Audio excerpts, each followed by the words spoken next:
Halo Sobat Farma, ketemu lagi dengan saya Apoteker Yudo. Bertepatan dengan peringatan Hari Jamu Nasional yang jatuh pada tanggal 27 Mei. Sehingga pertemuan kali ini saya akan membahas bahaya penggunaan obat tradisional mengandung bahan kimia obat atau biasanya kita bilang BKO. Tentunya kita sebagai orang Indonesia, jamu sudah familiar di kehidupan kita sehari-hari, baik yang kita minum sendiri, keluarga, maupun lingkungan sekitar. Sobat Farma yang suka meminum obat tradisional sebagai alternatif untuk pengobatan harus berhati-hati atau lebih selektif lagi dalam memilih atau mengkonsumsi produk obat tradisional yang akan diminum. Kenapa kita harus lebih selektif? Saya coba mencari di situs belanja online. Kali ini saya coba di Shopee untuk mencari beberapa produk obat tradisional yang sering digunakan untuk pegel linu atau nyeri. Saya temukan beberapa obat tradisional yang tidak terdaftar di BPOM atau mempunyai nomor izin edar fiktif atau nomor izin edarnya telah dibatalkan. Dan obat-obat tradisional ini sudah dinyatakan oleh BPOM mengandung bahan berbahaya. Contohnya saya temukan yang pertama, jamu pegel linu cap akar daun di mana mengandung paracetamol dan dexamethasone. Terus yang kedua, jamu pegel linu klanceng putih di mana mengandung paracetamol dan natrium diklofenak. Contoh yang ketiga, saya temukan jamu pegel linu tawon klanceng di mana mengandung fenilbutazon. Dan yang keempat, saya temukan jamu pegel linu kapsul tawon liar di mana mengandung tramadol. Kita bahas sedikit efek samping yang bisa timbul dari penggunaan obat tradisional yang mengandung BKO. Yang pertama tadi kan ada dinyatakan mengandung paracetamol. Paracetamol ini sebagai obat analgetik dan antipiretik, sehingga dapat digunakan sebagai penurun demam dan sedikit sifat anti nyeri. Penggunaan dosis lazim tidak boleh melebihi 3.250 mg atau bisa sampai 4.000 mg per hari pada kondisi khusus, namun harus dipantau ketat oleh apoteker maupun dokter. Untuk sediaan yang biasa ada di pasaran Indonesia itu mulai dari dosis 500 mg sampai dengan 650 mg. Sehingga pada umumnya apoteker atau dokter akan menyarankan penggunaan 3 kali sehari.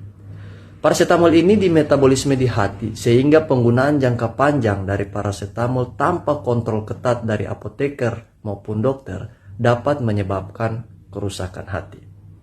Yang kedua, dexamethasone. Dexamethasone ini merupakan golongan obat kortikosteroid, di mana obat ini mempunyai mekanisme mencegah pembentukan asam arakidonat dari fosfolipid dengan menghambat enzim fosfolipase, sehingga mediator-mediator inflamasi tidak terbentuk yang pada akhirnya berefek sebagai anti nyeri dan anti bengkak. Namun ketika kita meminum obat golongan kortikosteroid ini, beberapa efek samping yang dapat timbul yaitu berupa iritasi lambung, penimbunan lemak dan cairan di pipi atau biasa kita kenal moon face, berikutnya kenaikan kadar gula darah, osteoporosis atau kerapuhan tulang, glaukoma atau peningkatan tekanan pada mata sehingga bisa menyebabkan kebutaan. Kandungan BKO yang ketiga, natrium diklofenak dan fenilbutazon. Kedua obat ini dikelompokkan sebagai obat-obat antiinflamasi non-steroid, di mana mekanisme kerjanya mencegah terbentuknya prostaglandin.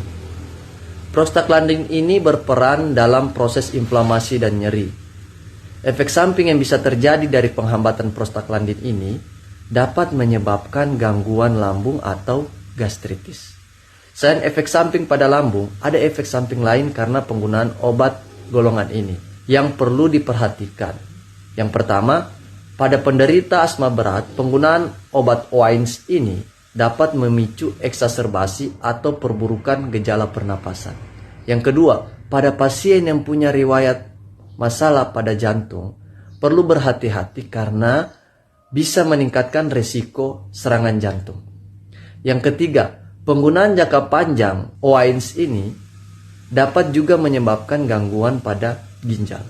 Dan yang keempat, obat OAINS pernah dilaporkan dapat menyebabkan anemia aplastik, walaupun kasusnya sangat jarang.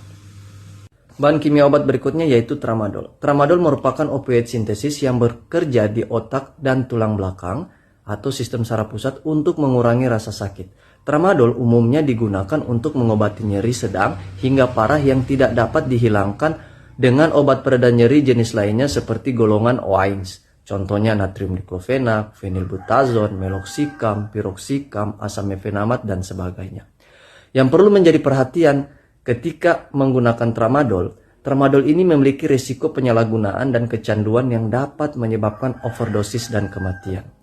Tramadol juga dapat menyebabkan depresi pernapasan atau masalah pernapasan yang parah dan mungkin fatal. Biasanya untuk menurunkan risiko, dokter maupun apoteker meminta Anda mengkonsumsi tramadol dengan dosis terkecil dan meminum dalam waktu yang sesingkat mungkin. Nah, Sobat Farma, begitu bahayanya meminum obat tradisional mengandung bahan kimia obat. Sekarang saya berikan tips agar kita terhindar dari produk obat tradisional yang mengandung BKO. Yang pertama, kita pastikan produk tersebut mempunyai izin edar dan izin edarnya benar terdaftar, tidak fiktif ya. Dengan cara kita mendownload aplikasi Bepom Mobile lalu masukkan nomor izin edarnya. Jika terdaftar, produk tersebut akan muncul pada aplikasi tersebut. Dan tips yang kedua, jika kita ingin mengetahui produk obat tradisional yang ditarik atau mengandung bahan kimia obat, kita bisa mengecek pada aplikasi e-penjelasan publik. Saya berikan tutorialnya cara mengeceknya ya. Kita masuk pada aplikasi e-penjelasan publik. Setelah terbuka, kita masukkan nama produk yang akan kita cari. Contohnya di sini berarti pegelinu cap akar daun. Setelah itu kita klik tombol pencarian. Kalau ada akan muncul. Di sini muncul ya pegelinu cap akar daun. Kita klik lagi untuk melihat lebih rinci. Di sini akan terlihatnya lebih rinci. Ada foto produk dan nomor izin edarnya. Berstatus nomor izin edar telah dibatalkan. Terus mengandung bahan kimia paracetamol dan dexamethasone.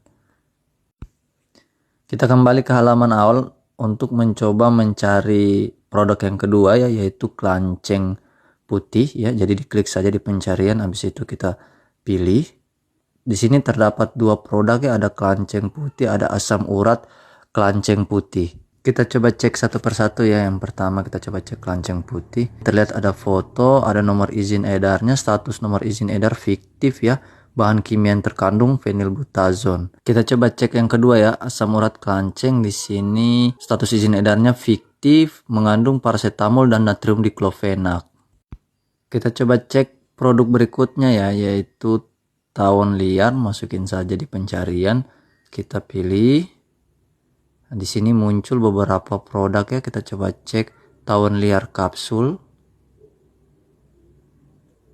Nah, di sini dia status izin edarnya fiktif, mengandung paracetamol dan kafein. Kita coba lihat yang produk yang kedua ya. Statusnya tidak terdaftar di Badan POM, mencantumkan nomor izin edar fiktif, mengandung tramadol. Yang ketiga, status terdaftarnya tidak terdaftar, mengandung bahan kimia tramadol.